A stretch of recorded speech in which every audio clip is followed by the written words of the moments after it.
you start thinking about the way you interact with other people based on behavioral principles, right? Yeah. Like I could be sitting at my desk job talking about like paper pusher intellectual work, and somebody's giving you an answer that just isn't the right one, and then you just kind of you keep asking the question, or you don't you don't let the pressure up until they give in. It's like I use negative reinforcement constantly in my interpersonal relationships with people, and I think like it's sometimes you feel bad for that because you're doing it intentionally. It's not even like it's just the way that would naturally come about. I wish I was better at that because but I think this, I'm so lacking intent in all my personal social interactions. I just am very fly by the seat of my pants person, but I'm very reflective after the fact of everything. And I was just having this conversation. I spent the day with my father Saturday after I finished a snake aversion. We get railing on politics and stuff, and I catch myself like, he's a psychologist and he gets real psychoanalytical about things, and I'm just saying it's like, nah, he's being reinforced. It's like, so we yeah, it's a normal part of my life too. And I did hit the record button. So I'm going to jump back real quick and just say you're listening to the Companion Gun Dog podcast. I'm your host, Grayson Guyer, and you've been hearing my friend Nate Czarnota and I kind of finish our little pre-production conversation we had going there, but I thought it was worth hitting the record button on. So I'm going to give just a brief intro to Nate before we get rolling, and it's going to happen quickly, guys. So hang tight. I'm going to do my best, and I'm going to put some of the lion's share of keeping this conversation well organized and on track on Nate's shoulders because it's outside of my normal purview. But today with us is Nate Czarnota. He is the owner and operator, or co-owner, co-operator of Iron Oak Dog Company out of South Central Southeast PA. Is that correct? Yep. Yeah. And Nate and I have known each other. We've met about a year ago at bird camp up in Michigan. Kind of circled around each other for probably a year or so before that. I remember seeing you just online on social, sharing things that I thought were pretty interesting and started paying attention. But I really remember I listened to the podcast you did with Nick and was extremely impressed. And then luckily we've had the opportunity to hang out in person a couple of times since then. And when we do, the conversations are always just excellent. I appreciate you being with me today. It's something I've been wanting to do for a while, and it is a bit of a departure from what my podcast has been for the last 6 or 8 months of me using solo on a canoe, just enjoying being by myself. And I'm kind of glad to be back to this because I've run out of things to rail on about to some degree. So Nate, thank you again for joining me, and I am going to kind of hand it over to you, but I'm very interested in your background. Yeah. And I know it's very open ended. I don't like just dropping it on you, but I'm even from maybe early stuff, if you wouldn't mind, Sure. just giving us a rundown of where you're from, who you are. Yeah, I grew up in Cecil County, Maryland. So it was pretty rural when I was growing up. Maybe not so much anymore. We had dogs growing up, but we were just like regular dog owners, I think, So I didn't really get into this stuff or into dog training or into hunting until I was an adult. Probably my late 20s is really when I sort of started that stuff. I'm 40 now. And so I had a dog that was just a mixed breed. A friend had an accidental litter, and I went into a shelter to get his license in Baltimore at the time. I lived in Baltimore City, and so basically, no wonder you're a libertarian. Sorry. yeah, yeah. Well, we'll talk. We can talk about that too. So Barks is the name of the nonprofit that runs the shelter there. And so there's like municipal animal control and then a nonprofit that sort of runs the housing and then adopting out and enrichment of the animals there. And so I went there to get his license, and they're, chronically understaffed. And so I was killing time by walking through and looking at all the dogs that were adoptable. And when you're in an environment like that, you see all sorts of, maybe it's like this everywhere, but just a lot of kind of heinous stuff. There's a dog there that had really bad wounds on his neck from a chain that was embedded, and that probably had to be surgically removed. And there were a bunch of dogs severely emaciated. You see some that are terrified and all that stuff. If you care about dogs, it bothers you. And so I started volunteering there, and you walk dogs for a while, and then they do this thing called Play Group. It was their program was based off Amy Sadler's, I think, Dogs Play for Life or something like that it's called. So Okay. anybody in the rescue world is probably pretty familiar with her. So it's a enrichment program for shelters to try to get them to socialize these dogs together. And overwhelmingly it's successful, but when you're in these kinds of environments, you're often dealing with dogs that don't really like hanging out with other dogs very much, or they do, and then they reach a certain threshold of intensity where, this thing I talk about with my clients a lot of times is like we talk about arousal, just the general intensity level of a dog, and then their drive state as like how that's going to be expressed, right? And so you have these dogs that they're overexcited and they're playing, and then all of a sudden something happens, and now they've shifted into defense, or in some cases offense, right? And then and now we're pulling dogs off of each other, and you're having to carry dogs in bleeding, got a piece of an ear ripped off, and different things like that happen. And so that was Play Group at the shelter, right? It didn't happen often, but it did happen sometimes. And then I started working for a dog training company, a lady that was there on a grant. So I started kind of working for her after some period of time. In hindsight, you look back, maybe not the best training, maybe not the best business conduct. And then, I kind of feel that way. I've been outspoken in the past about some of that stuff at the shelter too. Like dogs chewing each other up is just not a thing I'm a fan of, whether it's accidental or not. Yeah. And so, that was my start. I had a rescue dog, pit mix, that actually just passed away recently. And I was having a lot of trouble getting that dog to just be livable. It was not realistic that he was going to be able to live with any normal family. And so I was looking for some training help, and a guy local to me basically said, if you'll meet me in the park at 7 a.m., I'll work with you and your dog. You don't have to pay me anything, and I'll teach you the stuff that I know. And so this guy, Dave, I worked with him for a while, and through him, I met my first real, I think, mentor, Linda Kane. Okay. Who has Hold a long... 1 second. And this is for my curiosity only. You're still in your late 20s here. Correct? Yeah. Okay. So we're looking at 10, 11 years. This is the timeline, kind of starting your formal experience in training. Yeah, I think I'm about 15-ish in now. So Okay. so something like that. Okay. So fair enough. And so I met Linda, and Linda was Dave's mentor also. Linda's a very good dog trainer, very thoughtful with that stuff. Definitely doesn't suffer fools long though, too. So just her personality in that way is similar, I think, to mine. Basically, she met with me at like a Waffle House or an IHOP or something, I think. We had a cup of coffee and we were talking, and she said, I can outsmart these dogs still, but I can't outmaneuver them anymore.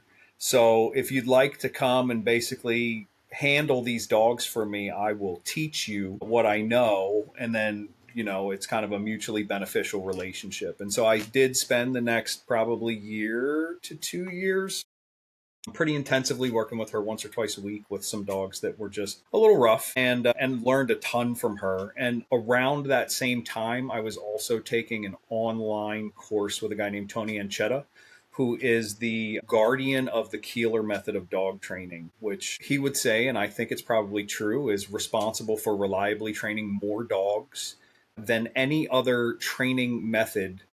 Full stop, end of statement. Like, just to this date, I think probably more dogs have been reliably trained to just be good companions using that method of training than any other. But it's also been around for a long time, so it has that advantage. And I do, yeah. I mean, this is a point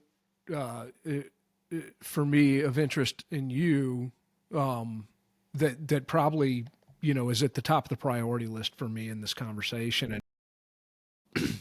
And so, for those that have listened for a while, I had planned to do a book review on the Keeler Method, the book, at one point in time with my friend Ben, and we have never gotten around to it. And so I was really glad to have found you. I read that book years and years ago, and I, like with so many other things, I was just too casual an approach. It wasn't, I didn't have an interest in digging into the method in and of itself, but I did know that it was kind of the standard in terms of just general dog training. And I'm guessing probably from the 50s, 60s, well into the 90s, I would say prior to the not the advent, but as maybe some of the more reward based types training systems came along, and that grew in popularity. I think you started to see maybe a bit of a kind of a negative bent from a lot of folks towards the Keeler method. And that's what I remember early in my career. So like late 90s, early 2000s, where, you'd hear a lot of folks talk about yank and crank, and that's the old Keeler stuff, and that stuff's dated now. And it was really interesting running into you and actually getting a look at the bigger picture, and how not only is that an unfair way to paint that particular method, but that it's still a very viable approach to training today. Do you want to spend some time talking about that? I really would. I'm very interested in the Keeler method, and I know this is a gun dog podcast, and I don't know that, and I might be completely off base. I don't know that that's ever, anybody's ever approached or considered themselves a Keeler trainer is in a gun dog system. Yeah. Yeah. Even though I'm sure there are a lot of parallels, but yeah, if you don't mind. Yeah. So I guess what I'll say first is that a lot of what I'll say is my recollection of what I've learned from Tony. And so Tony, just so people know, I believe lived with Bill and Dick Keeler for a period of time. So when you're talking about a primary source, there isn't really another one better than him. And so if anything I say anybody has an issue with, I would say I'm probably correct when I'm speaking about the method. And the only person that I would feel confident to come back and tell me I was wrong would be Tony himself. So if he contacts me after he watches this and says I got something wrong, then I'll eat that. But most other people, I'll argue with whoever it is on the stuff that we're about to talk about. So the first thing that I'll say is the book does not do any favors for the method. And that's because I think Bill Keeler wrote it at a time where if you read a parenting manual, it would probably read about the same, like a little bit rough. It does come off as a bit adversarial between the handler and the dog. And he does phrase things in a way that I think his intention, if I recall correctly, was to get the people that he refers to as the wincers in that book to put the book down immediately, right? Like he was kind of trying to offend them, I think, to some degree, because this wasn't for them. They were never going to commit to doing the work anyway. The second thing that I'll say that the book gets a bad rap for is people go to the back of the book in the problem solving section, and they have issues with how we're going to fix dogs ripping shingles off your shed and digging holes in your backyard and all these other sorts of things. And what I would say is you have to remember that that was written at a time maybe where e-collars weren't super prevalent or maybe even available at the time. Second, I would say that all of it is sound from a behavioral principle standpoint, whether you agree with it or not. I think that it is not haphazard, right? Like it's sticking to like functional principles of training. And then the last thing that I'll say is, and this is stated in the book, is that you're not even supposed to look at that stuff until you've done all the work in the front of the book, right? So you're supposed to put your dog through a 10 to 15 week obedience training program before you worry about any of those pieces in the back of the book. So that's the book part, right? Then the next thing that I'd say, go ahead. Yeah, and just like quickly, so we're giving these people some background. I mean, you've already mentioned what the Keeler method to some degree is, but Bill Keeler, I'm not super hip on the history. I know he trained, he was a famous trainer, trained in the movie industry, things like that, but really started out training military working dogs, I believe. Okay. And then he was the head trainer for Disney. So some of the really old live action Disney movies that had dogs in them, he was responsible for training those dogs. And then the Keeler method specifically is really written to, I mean, it's good general training, but the standard that they're using. And one of the things this is another thing I got from Keeler method is I'm always trying to train to a standard. I'm not teaching to the test, but I think being able to train to an objective standard is really important for professional trainers. And so they're training towards the AKC novice obedience level, right? So the companion dog standard, if you look at his first book. Then there's a second book, The Keeler Method of Open Obedience, and that's for ring, field, and home, I think is the the subtitle for that book. So that is kind of still to this day the core of my force fetch program comes from that book.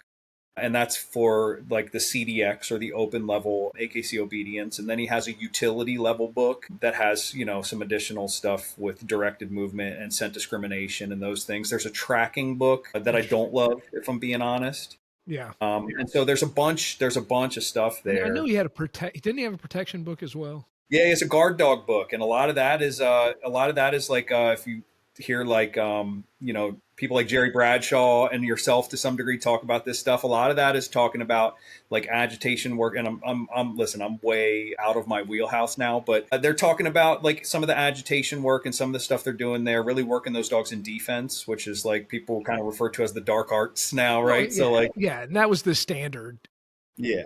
As far as I know, I mean, I think in those days it was not uncommon if you were working in protection or guard dog work at all. The cool thing about that for somebody who never really did that kind of work is the way that I get dogs to not want to bite people is to use the same work backwards. Sure. Right. So like you think about the agitation work, they have the dog on this like agitation rig. They have diagrams and stuff in that book. And basically the dog's staked out on a back tie, and then you have your boogeyman come in, and that dog shows any sort of presence towards that person, and that's supposed to kind of scare them, and they move away, right? Yeah, I'm not telling you anything you don't know, but basically a lot of this work for a lot of the dogs that we worked with, it's like you're applying that helper is applying that pressure to the dog, and we wait till the dog sort of acquiesces, right? We wait till the dog breaks eye contact. We wait till the dog sort of moves away, or the dog at least stops barking or stops staring so hard. And then that's what makes pressure turn off, right? Yeah, so if we're going to look at it from like an operant.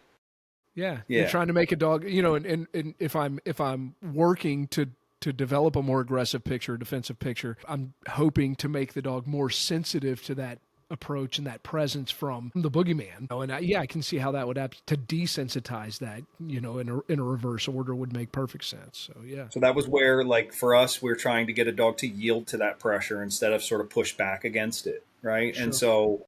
And then later in my time, and we can talk about this at some point, but I kind of spent some time learning. I went to Bart and Michael's silver school, right, and spent time doing their gold school stuff in the NEPOPO system. And that was where, I kind of really started understanding like the blending of these things. Like sometimes I want my dog pushing back against pressure, and other times I need him to yield, and I need to have clarity in those pictures for the dog about when they're supposed to do what, right? So a lot of that started though with Keeler Method stuff and, those books. You asked a question about if anybody kind of was like a Keeler Method gun dog trainer. And I don't know that I would say that's quite that way, but I know, like, again, talking to Tony, it was himself and another apprentice under Bill was, I think, a gentleman named Pat Smith, who had a kennel in California, I think. And basically, Tony went the protection dog direction when he decided to specialize, and the other gentleman went in the hunting dog direction. And if I recall correctly, Tony said that was his one regret in his dog training career, was picking protection dogs instead of sporting dogs. I think a lot of it just because of how hard it is on your body, and to like really have longevity in that kind of work if you're doing like true personal protection, I think is maybe a little bit difficult. Again, I don't have that experience, so I can't speak to it too much. Yeah. And I mean, it's one of I think that I'm into cross-pollination stuff. So, I mean, I can see though, you make a name in a certain area and you kind of feel as if you get, you get kind of stuck in that particular rut. But, you and I think are very similar in the fact that we just have a diverse range of interest. We tend to get really deep into things, but aren't afraid to kind of maybe take a peek over the fence and try new things. And with that in mind, so we know between Linda being, I guess, your first mentor, not a Keeler trainer. No, definitely a Keeler trainer. Okay. But every, kind of has their own flavor. Gotcha. And so like I learned a lot of nuance from her that you just can't learn, through like an online sort of class, right? Tony was very good at giving feedback. There was a lot of, you would record yourself training dogs and then Okay. basically send that stuff to him and he would give you feedback. But there's elements of feel and leash handling and a lot of these like parts of dog training that I think are getting lost now a little bit to some Yeah, degree for sure. that you can't learn through YouTube University, right? Like you have to kind of you have to have somebody that can show you that stuff hands on. And she was great with that. She's really good with the husbandry side of things and just like a really well read and very intelligent person. Like just the way that she thinks about dogs and training is really pragmatic. But also really elegant. And I think like my one regret from the time that I was spending with her was just that I was too green to understand a lot of what she gave me. And so now it still happens to this day. I'll recall a conversation from 10 years ago. And like now I get what she was trying to tell me back then, but there was just, it was going right over top of my head, at Yeah. that time. Yeah, and I mean, we're all dealing in that. And so from Linda to Tony, and I'm sorry to push this along. I'm not in a hurry. I'm just where my interest is. But one thing I know about you is like you're always like, as I guess my question is, as you're coming down, you're stacking the years under your belt, working in Keeler with Linda, and then Tony, and then kind of developing as you're developing yourself as a trainer. What other influences were you looking to? Because I know you were Yeah. looking outside. So, I got a hunting dog. My first dog was Anya. She's my Dratar, the one that just passed the Invitational. She's 8. And so when I got her, I started working with the folks in New Jersey in the Atlantic chapter of the Dratar Club. And there were 2 guys there, Brian Smith, who was her breeder, and then another guy, Tony Liddell, that I spent a lot of time with. And those guys are like they're hobby trainers, right? Like they have their own dogs, they hunt with their dogs. They're very committed and like help the club a lot, but they're not taking people's money to train other people's dogs, right? And so what I got from them was just a lot more of like an intuitive, less technical, less structured way of interacting with dogs and just working with them and thinking about training that I thought was really helpful for me because I can get way too analytical about stuff at times. And then after that, that drive was 3 hours one way for us when we were living in Baltimore. So then we were kind of looking for resources closer and training any dogs to do any working discipline stuff is really a team sport. And so you need extra sets of hands most of the time. People like you, and honestly, it's what drew me to Bart to some degrees. Bart likes to train by himself. And so like people that can do that stuff well solo is like that's a particular skill set that I think a lot of people don't have. But we started going to Potomac NAVDA chapter, and Potomac chapter I think is known throughout that organization as just having it's an old chapter. There's a lot of guys that have a lot of experience there. A lot of VCs have come from that chapter. And so I had the benefit of and still do to this day, of walking the field like dog after dog after dog with people like Chip Bondi, who's judged more people in NAVDA, more dogs in NAVDA than anybody else by, I think, 1,000 dogs or more, or something like that. Mark Whalen's in that chapter. So he was the international director of judging for a really long time. Butch Mezek is in that chapter. He's one of the only guys that has 2 VCs on the same dog because you used to be able to requalify and rerun the same dog again. Lanny Seymour, he was in Bouvier's for a while. He's had a variety of gun dogs and just a really cool guy that's been in dogs for a long time. I'm sure I'm forgetting people, but like some of these guys, they've been around dogs longer than I've been alive, and so. Yeah, I mean, it's fascinating. It's and I mean, it's helping me a lot. Kind of tie your timeline together. What was your first experience like with a reward based system? If you're I started messing around with clicker stuff a lot when I started following Gary Wilkes' work. And he's another, like, a lot of the people that I like tend to be pretty polarizing in the dog world. Like all these people that I'm listing, whether it's any of the Keeler people, Tony, Linda, Gary, Bart with his system, is like, people either love these folks or they hate their guts. yeah, We there's were some names in there that twist a little bit when you say yeah.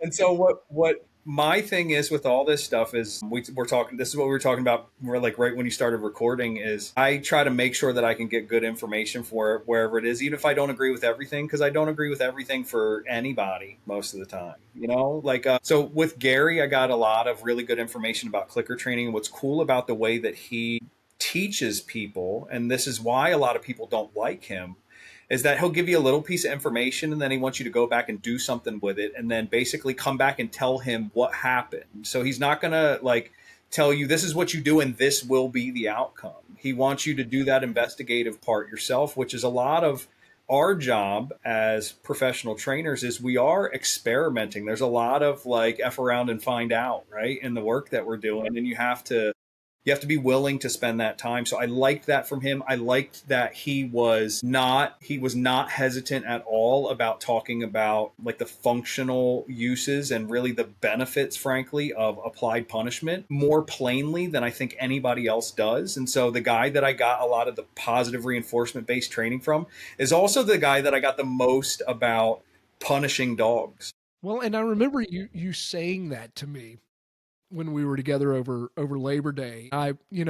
It really helped kind of reshape the image I had of Gary Wilkes, but I think that is for those that we tend to team off, and this has been kind of a sticking point, a real theme, and all the things that are crawling around in my head lately is the fact that we fragment so much as a community, whether we're talking about dog training in general, whether we talk about hunting dogs, or hunting culture, all parts of our culture. There's this trend towards fragmentation and camping off.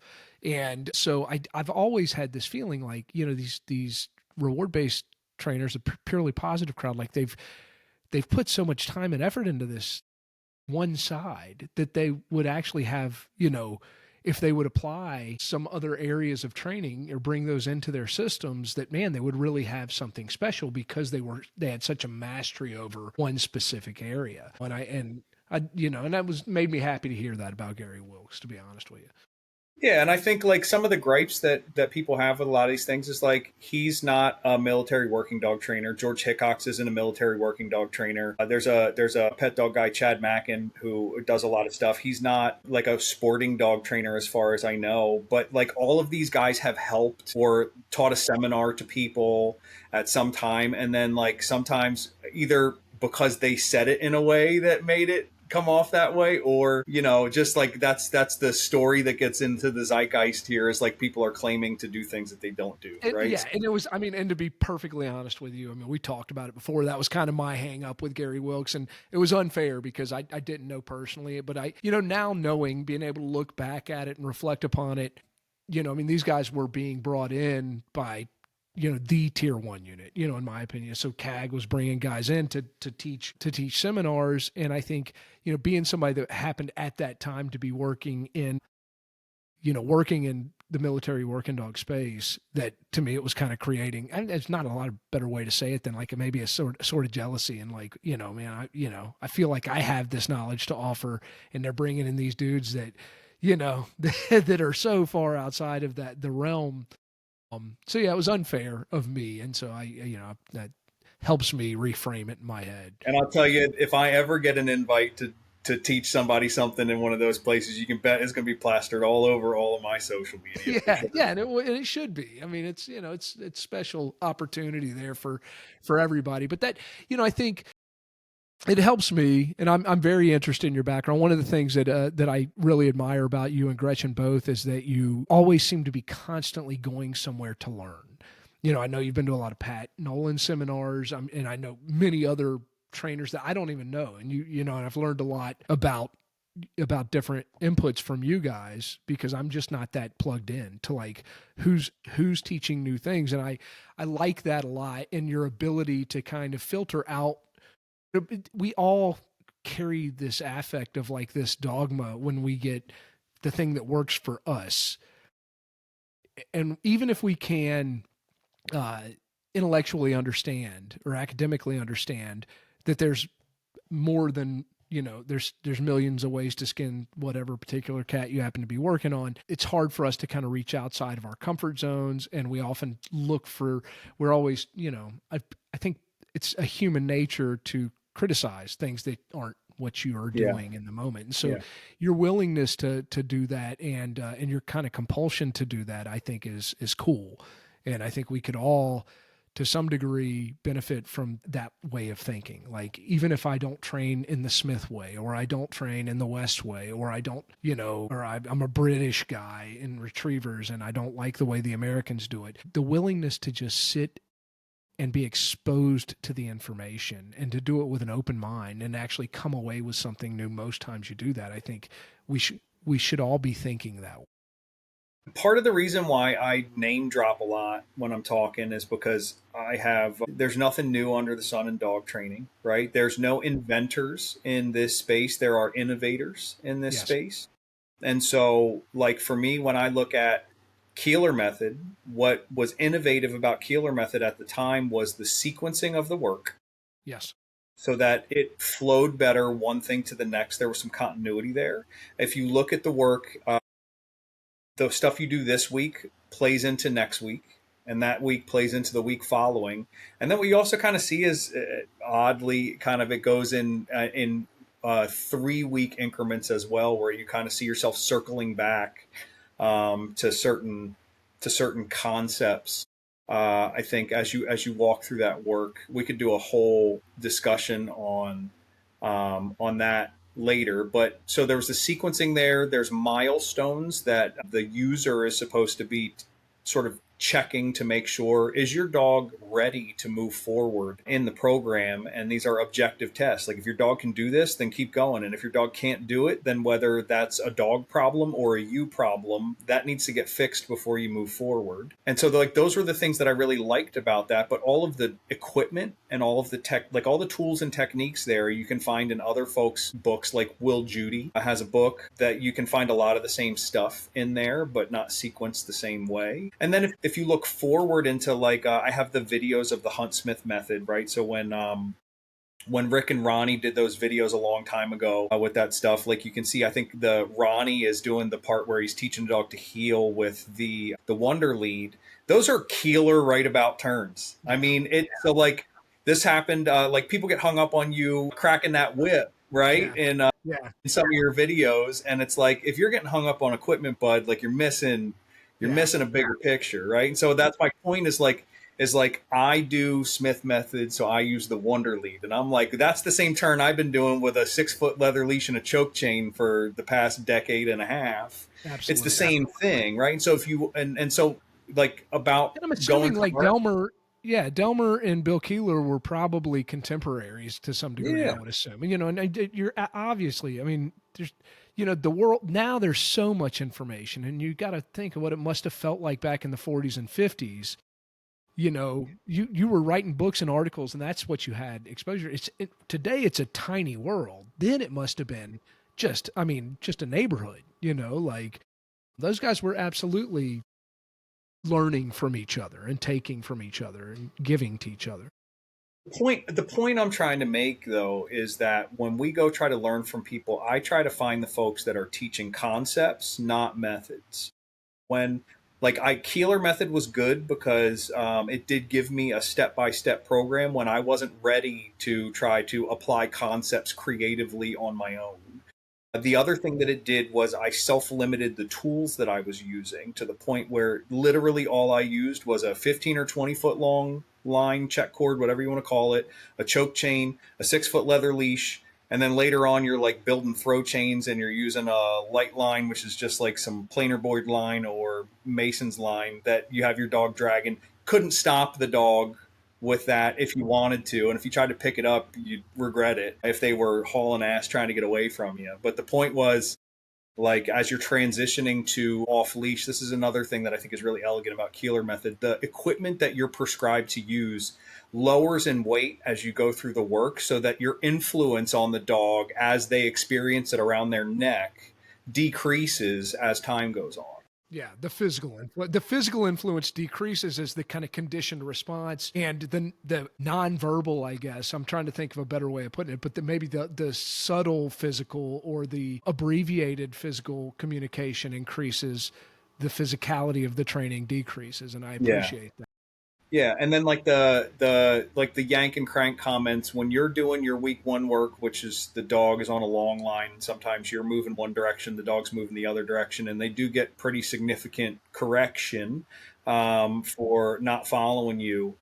Your hands are supposed to be touching your body. They're not supposed to leave. And so same thing when you start your healing work is your hands are still. I'm only making that statement because you're turning and moving and it's the dog not noticing that and not turning to follow you. All we're really using is their energy moving in the other direction to Yeah, it's administer the inertia. correction. Yeah. And some people are going to argue that that's semantics, but I think it's really important. Well, I think so. I think semantics are important. Yeah.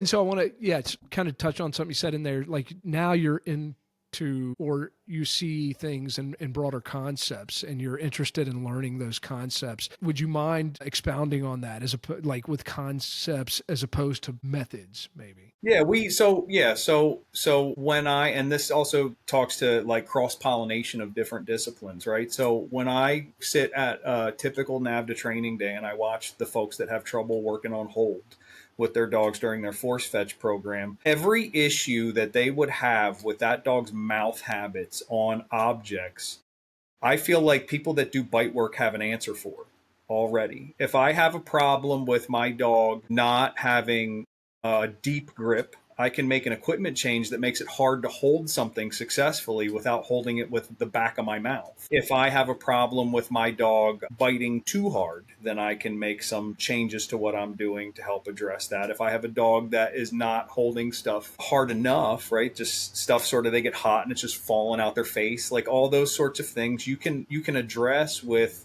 some equipment changes. My dog Anya, I fixed some of her sloppy holding. She would carry around a bite wedge all the time. We'd go for like long walks and bike rides with her holding bite wedges. And so all of the issues that I had with her getting hot and letting birds slip out of her mouth go away. And that wasn't me screaming hold and cuffing her under the chin when she dropped stuff, right? It was like there's just more, I think, like tactful ways to handle some of that stuff. A lot of things about using opposition reflex, the way that I do in my training, I got from people in protection sports, right? So, Yeah. like, I think in drive building and in a lot of other aspects of my work, like having dogs back tied and using back ties different ways, having dogs double lined, and sometimes having a second handler holding a second line. Like I try to incorporate a lot of that stuff in what I'm doing. And I just think it helps. And that's stuff that we don't see in our world because the people in our world often don't have interest in looking outside of what they do. Yeah. I think, especially, the points you're touching on too, I think, number one, you talked about your sequencing and your incremental progress and in the Keeler method. But I feel like for whatever reason, like the desire for instant gratification and for instant progress in the gun dog game just feels so much more intense to me than it does anywhere else. Like in the protection sports, I always felt like, you didn't need to see the big picture every time you walked out on the training field when you were at club day. Like everybody was excited to see your dog make a tiny little step, where I feel the pressure here to like see a dog be steady the first time it ever sees a bird, it just feels overwhelming to me. And that's something I would love to see change in this game. It's hard to, I don't know why that exists. I don't know what it is. I Why don't does either, everybody? but I know for sure that was me with my first dog, right? Was like expecting these things to happen when she was a baby that just weren't going to happen at that time. That was for sure a thing. And I think the way that I try to combat that when I'm working with people is to remind them how old their dog is, to remind them that a lot of this stuff too, if they have older dogs, they need to measure their dog's age based on experiences, not on calendar days or years. And then the last thing is I try to help them begin with the end in mind. So I talk to them about what the end goal is, and then we kind of reverse engineer it from there so that they kind of understand how the things we're doing do build up to what they ultimately want. And I think that when you're willing to kind of make haste slowly and you chunk stuff down, well, you can find that by the end of a session or by the end of a week, you do end up at that place that you wanted right away. And so it's like, well, if I can just get you to think like you can get there in 10 reps instead of 2, then that kind of helps, I think, sometimes for Well, folks and as well. it's also mentioned earlier, you talked about drive building, and that's it's a phrase that I have been criticized for, in and amongst other gun dog trainers over the years, and I'm interested in your beliefs, like on the importance of that, not necessarily because you think all dogs need to express more drive, but the value of that from a incremental progress perspective. So even if I have a dog that comes out that most people would consider maybe almost overly driven, I've always felt like I'm trying to frame things in the dog's mind in a certain way and show them not only when it's appropriate, but what the value in high drive states are and Well, how to maybe how to manage them. yeah, I think most people don't understand the conversation we're trying to have. And this happens. So like we do a lot of pet dog training too. And you'll hear like when you're doing your interviews with people and you're trying to gather information, they talk about their dog being, my dog's an alpha, and they have alpha be, and it's, no, your dog's an asshole, and your dog's rude and pushy and obnoxious and overindulged. And none of those things are the same as, I mean, I don't even use this language really when I'm training dogs, but like when you think about like alpha, it just means like I walk in the room and am very confident that I can end everything in here like so easily that I'm just not worried or concerned about anything. So the idea that you have a dog that is, I don't know, really vocal or anxious or pushy, needy in these ways, none of those things would meet that definition for me. And this is what happens with drive too, is we see dogs that have a lot of big feelings about things. But when I think about drive, what I kind of like to think about is like you have explosive potential in like a cartridge, right? But like you need to stick that into a rifle and be able to point it at something and then hit that target. Like that's drive. Right? And when Bart talks about it, there's a story, you can find it on YouTube. He talks about a hawk sort of sitting on a branch and then hunger pains kind of kick in. And so then he starts flying. That bird starts flying. And then that bird sees prey on the ground, a rabbit, whatever it is.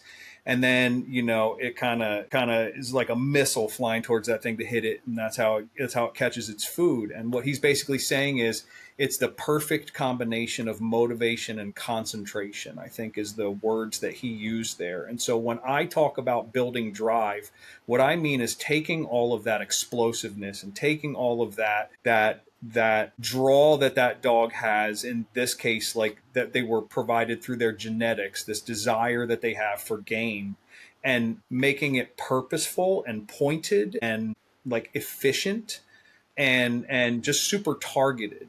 And so when you see dogs come out and they're leaking really bad or they're frantic in what they're doing, then that is not appropriately kind of been channeled into the work yet. And so I think that's the important part. So there's a lot of I think there's a lot of people building a lot of desire for rewards, but not a lot of sort of narrowing the rules about how the dog gets to access those things. So I think all of that goes into, when I say drive building, like that's what I'm talking.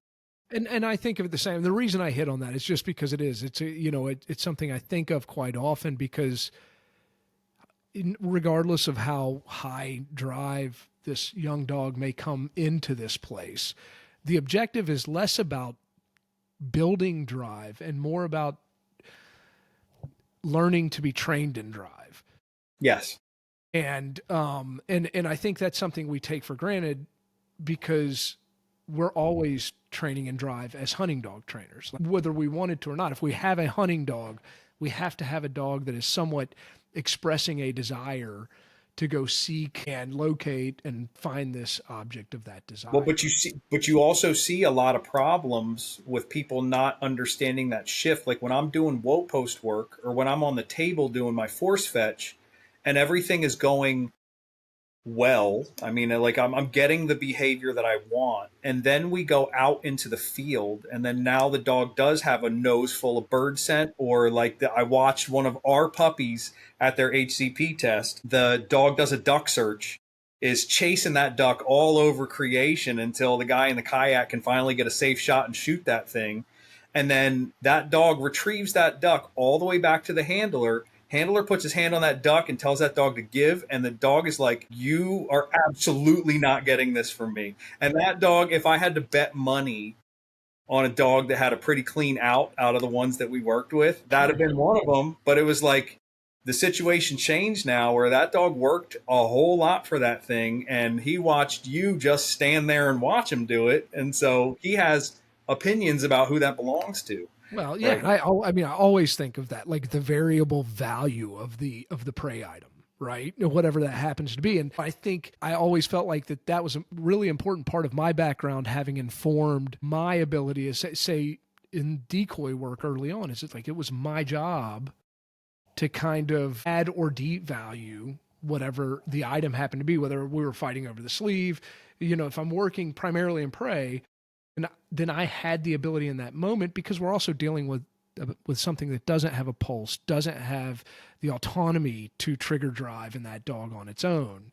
And so I think the rehearsal of that kind of stuff in training, like you said, like from the force fetch table, I'm already dealing in kind of a suppressed state. Like, we're not working in a drive state necessarily. And then when all of a sudden when we are, and I'm expecting those exact same mechanics, I've just thrown a completely new dimension into what this game is now, or to what this task is now.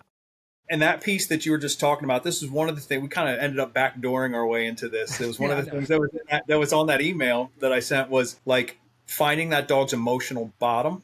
Right. Yeah. And then like, where is that form of pressure coming from that they might potentially give up in response to? Is that coming from the handler? Is that coming from the environment? Is that coming from the actual work that they're being asked to do? And I think part of this drive building is how much discomfort or how much struggle are you willing to endure in pursuit of this? And that can take a whole lot of forms. For our hunting dogs, it usually is environmental.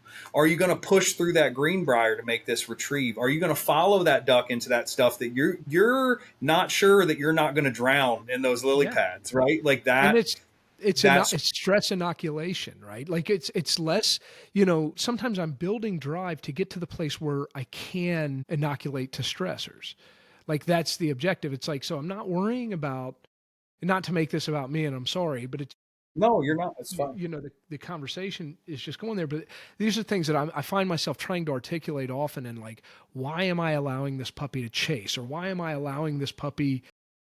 putting this puppy in a situation where it might be startled by a crippled bird that I set for it, just to overcome that situation and then find the, kind of red line on the back end when it's quote unquote maybe dominated this bird that it was unsure about or had a startle response to, the novelty of prior, right? So we get to wash some of those things out, deal with environmental stressors in these very high states, and then we work on focusing those states and learning to channel in and out of those, And like you said, I like the emotional bottom talk too, because I think as we rehearse coming into drive and then suppressing it and then coming back into it, it's like the ability to recover, adaptability, resilience, all those things come as a result of this early work we do in allowing these dogs and asking these dogs to express drive. And this ties back into the discussion we were having earlier about what I've learned from different people that I don't even think is what they intended to teach me right at the time. But so one of the things that I got from Gary Wilkes was using a conditioned punisher, just like you use a conditioned secondary reinforcer, right? So you have a marker that predicts a reward. Well, I like using a marker that predicts punishment as well. And where I find this is really helpful is when we're doing all of this building of drive with these dogs, where you are at some point in your process kind of making your tools less effective, right? Yeah. If I tap a button on an e-collar, I want the dog to continue pushing into what they're doing. Or if I pull on a certain leash at a certain time, it's not a correction more than it's I'm agitating you a little bit, right? And so like when we get to these places where I know I'm doing this work well, when my dog starts ignoring some of these signals, yes. But then I still need a way to stop them if I need to stop them. Then if I've conditioned my punishment marker out of drive, then I always basically have a kill switch that to date has not failed me. It's interesting you say that because it's making me rethink some of the things I've actually done in the moment. This is a topic that I'm really excited to explore with you.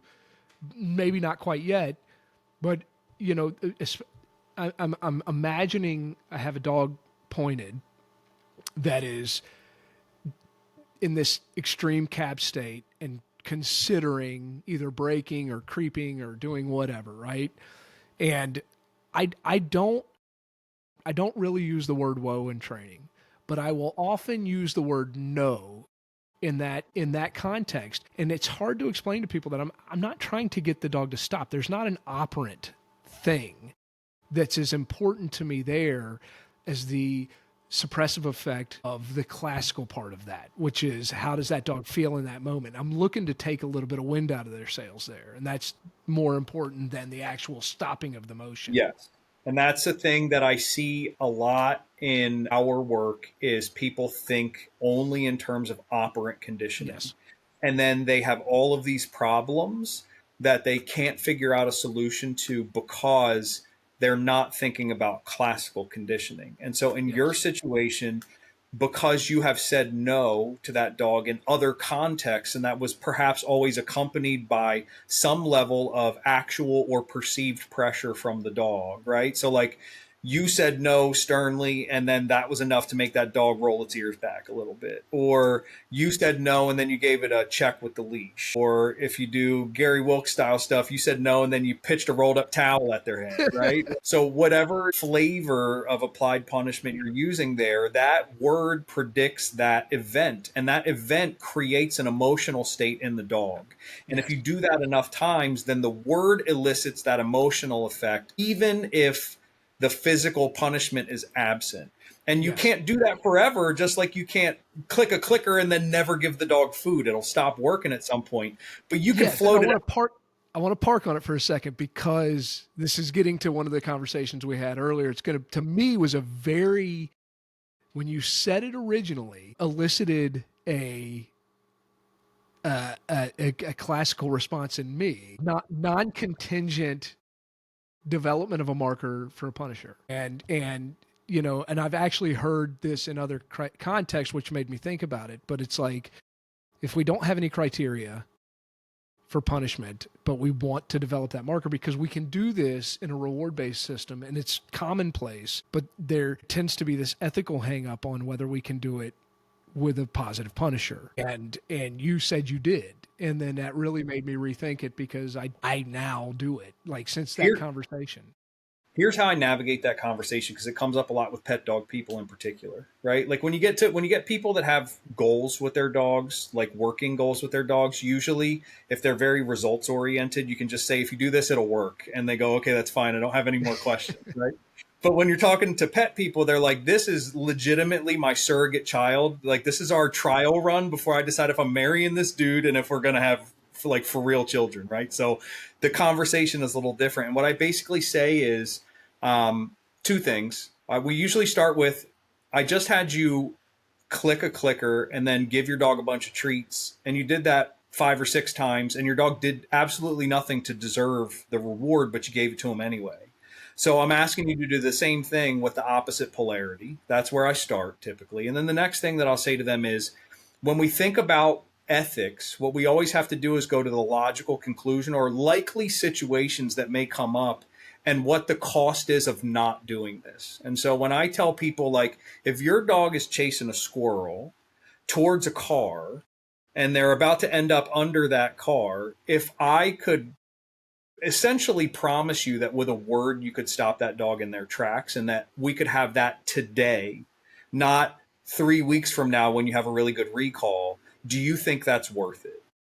And then typically they say, yeah. And then I say, and if my training, we can create that without any of the fallout or such a small fraction of the fallout as what would happen if your dog actually had to just deal with the real life consequences of getting hit by a car, then would you say that that's particularly elegant training, right? Like if my standard is nature, like what would naturally happen to that dog is they would get hit by a car. And if they survive, maybe they go, I shouldn't run out in the street after that squirrel next time. But if I can pitch a towel at their head and the worst thing I did was temporarily hurt their feelings, but I saved them from having to get scraped off the pavement, then is that a reasonable thing? And most people will say yes. And if they say no, then I say that's fine. Like, it's your dog, and so I'm not going to make these choices for you. But what I will tell you is that when you tell me what you won't do, then I can tell you what you can't do. Yes. Right. So when you say you won't do this, then I can tell you that you're absolutely not going to have a way to stop that dog anytime soon. Right. You're going to have to work a lot harder. Yeah. And I think that's fair. And I think, I mean, we could go. This is one of the issues with having a conversation with you and trying to fit it into in any sort of time frame, is because I got 15 different little rabbit holes I want to follow here, and I'm going to indulge myself in just one of them, which is, you brought up the bonker again there in that context. Do you find with that particular modality or methodology that it's reliant at all on startle response? I don't want to make you a proxy for any issues I've ever had with Gary Wilkes, but this has always been a hang up for me. And it's, if it is when the novelty wears off, or does it, like. I think the whole idea is that you do it enough to get the emotional effect and to get the reflex response to the marker. Gotcha. And then you kind of don't do it except for in situations where you're actually trying to punish behavior. Okay. So what that actually looks like in like an actual training session with a dog is typically I'll mark and then apply the punisher 2 or 3 times for like no reason. And then after that, we start working on whatever the problem is, like the dog running to the door, barking, growling. They want to take a piece out of whoever's coming through the door, right? And so then we will then usually have the owner mark and punish that behavior at its onset. So I'll knock on the door like I'm the police, and that dog starts barking and run that way. They mark, and usually when they mark, the dog stops then. And so that's that reflexive response that I'm looking for, but they still administer the punishment, right? Yeah. So, and then we do that, and then I'll go back outside for 5 minutes and wait, and then I knock on the door again, and we typically have to do that 2 to 5 times, and then the dog is no longer charging the door, and then the moment we get absence of that behavior that we were punishing, they can literally do anything else that they want to do, and I'm going to mark and pay that. So then we go back to a reward-based thing, and this is something I got from Tony Anchetta, this, again, blending these mentors. Tony says dogs learn through contrast, and so the closer I can get the dog to make one decision and see that it has a negative outcome, and then make a different decision and see that it has a positive outcome, and I can do those very close, like back to back, then they get that lesson a lot faster. Yeah. I don't arm people with this information and then say, well, the next time somebody happens to stop by your house, then do this. So we reach saturation in that session, and then we immediately go to generalizing after that. So then I'll say, okay, tomorrow you need to have somebody come by, and the next day you need to have somebody different come by. And then you guys can do this, but you need to make sure that you vary time. It can't just be always when the husband comes home from work or the wife comes home from work, right? So we vary stuff that way, but generally speaking, it's like 2 to 3 applied punishers for nothing, and then maybe another 2 to 3 for the reason why I'm there. And then we're pretty close to near zero in terms of that behavior that we were targeting emerging. And then there is some generalization that has to happen after that, but that's it. And for most of these people, if I'm being really honest, this is how I get them to actually buy into doing all the other work. So when a lot of dog trainers talk to me and say, well, I'm not going to do that, and why would you just teach the dog to go to place and then stay there when somebody comes to the door? And it's like, well, first, none of my people live like that. They're not going to not have their dog roaming the house, or they're not going to have them proactively in a crate. They don't want to have to ask their friends to all text them before they come over. They're not going to do those things. And even something like have a leash on your dog in the house all the time. Most people look at you like you have 3 heads when you tell them to do something like that, even though it's probably the right thing to do. And so when I can show them the main reason why you called a dog trainer, we just fixed start to finish in a half an hour. Then they'll do 6 weeks of obedience training. So now their dog can actually be reliable and obedient around most of the situations that they were going to take them in. So unfortunately, part of this is fix the people's problem first, and then maybe you can get them to think about the dog the way that you want them to. Well, that's almost my entire program, to the point where I feel like now I actually need to bring more, I have what I would consider a general compliance program that goes along with my companion gun dog program, which is all about lifestyle management, ritual stuff, and it's all built on giving the handler, the owners, the habits of just making sure that anytime you're interacting with your dog in kind of a free form way, it's with intent, right? And it just kind of naturally occurs that you end up, most of us kind of punish and reinforce naturally pretty well, as long as we are paying attention in the moment, as long as we're in the moment with our dogs. The other thing is, a lot of folks, what they're really trying to teach is like differential reinforcement, right? They want to pay something else instead of just telling the dog this is not okay. And the problem is that telling the dog something else is good to do is not the same thing as telling the dog that this is not allowed. And so you have trouble in a lot of those situations where that works until it doesn't. And so, I agree. I saw that. I remember I've had that conversation of snake avoidance with differential reinforcers and thought it was ridiculous. In the moment, thought through it. I mean, I understand. I tend to find that punishers tend to be prompts for differential behaviors. Snake aversion, by the way, snake aversion clinics to me are exactly what we're talking about right now. Yeah. Even if people don't like to think about it, like what you're doing is willingly subjecting your dog to a situation that is entirely contrived and does not have to happen because you think they might encounter a situation where that experience would help them.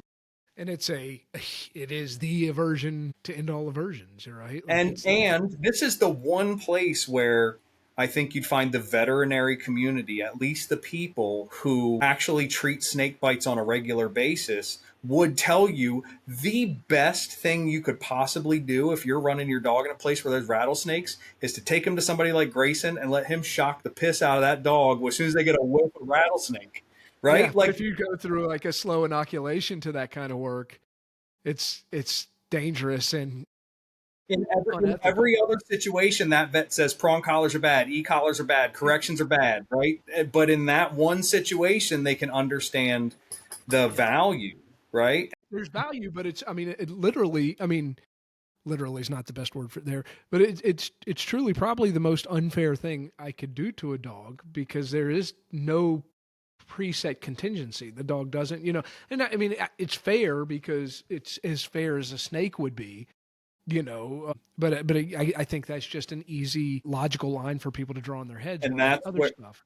And what you just said leads into one of the other things that we were talking about in Nick's garage that I thought was like the best part of the conversation is one of the things that I love about dogs and dog training is that dogs show us how the world works, not the way we wish it worked. Yeah. And so in this situation, I'm doing what's best for that dog because I have information that they can't have. And it's not about whether or not it's fair. It's about whether or not that's going to save that dog's life potentially in another situation. Because, and this is Bill Keeler's line, obedience like insurance is best obtained in advance of its need. Right? So like you can't snake break your dog after they get bit by the rattlesnake. I mean, you can, but it does you no good. This only works if it happens before they get tagged by that snake. And so when we start having these conversations about ethics and like idealism in training, I just think like it falls on its face. You have to be able to step back and be pragmatic about what you're doing, or you're going to have a hard time. And and it gives you the opportunity to have a framework of ethics, right? Like it's hard to. This is one issue I've always had with this, and it's a terrible sidebar, but in terms of the purely positive movement, right? It's like there's no pragmatism. Like we're living completely ideologically in our interactions with these dogs, and it's just hoping that we end up not needing it, essentially. Yeah. Well, and like the only way that works is if you are willing to make your dog's world smaller. Yeah. Because you're not willing to inform them of the consequences of their choices. I don't have to worry about my kid ever drinking and driving if I never let him leave the house. I don't have to worry about a lot of stuff happening if I tie a leash to them and they never get to be 6 feet away from me. But for me, one of my, I guess, like ethical guidelines is I'm trying to honor my dog in the best and fullest way that I can. And so for these dogs that we keep, it's letting them run as fast as they can and letting them do things that are dangerous, but hopefully with enough knowledge and skill that they can navigate it safely. And to at times pull rank when I have information that they can't possibly have. And then in those few situations, this isn't up for discussion. Like what I will impose my will on you now because it's the best thing to happen. And yes, for you. And it's your willingness to give into that. That's what lets us do the rest of this safely. And then and you have the resilience to deal with it because we've rehearsed this. Like, and that's the thing. Right. I prepared you for it. Yeah. And I draw a pretty big distinction between stuff like the punishment conversation we're having now and teaching skilled behaviors. Yes. So like when I am either stylizing a natural behavior, I want you to track like this. I want you to retrieve like this. I want you to hold point like this, right? Like those sorts of things to me are at some point arbitrary.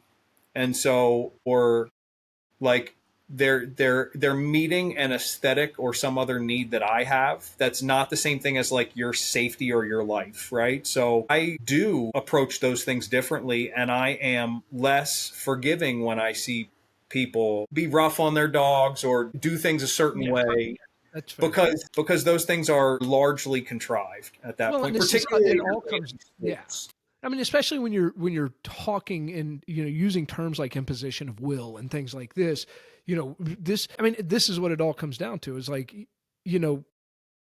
ethics and morals for that matter. It's all, you actually threw this term out earlier, but like perception is reality. And it's, if your intent is pure, if it's truly in the best interest of the dog, then that's your guiding principle. Right. And so like, yeah, like if my dog doesn't track stylistically the way I want them to, and I deliver a harsh correction there, that's about me, not about the dog. Yeah. We talked about this at Nick's place too, is that I said when I'm preparing for tests, right, which is all I did this summer, and then actually running those tests was all I did in September.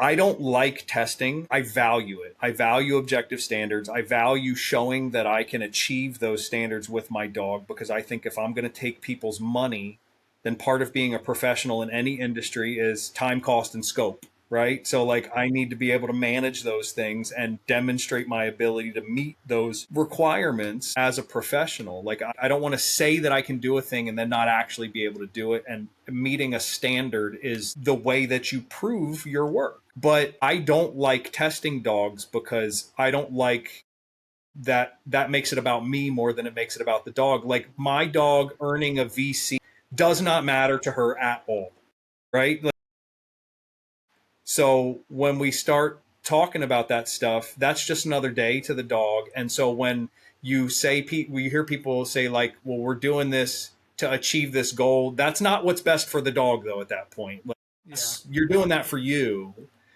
Yeah, and you're holding a mirror up to me right now, to be honest with you, and I'm not sure I'm real comfortable with this conversation. Why? Because I like trialing, right? Which is completely 100% about me. Nothing wrong, but there's nothing wrong with that. I'm just saying the way we go about things, or I guess what I tell myself when I push that button on the e-collar or when I tug on that leash, or whatever the case may be, I just need to be honest with myself there that was more for me than it was for the dog at that point.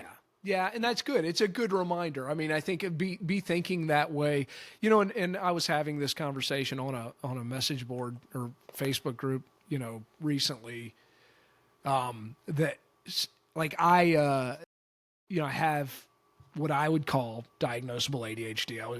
As a kid, whatever. It's very hard for me to operate with that level of intent in the moment.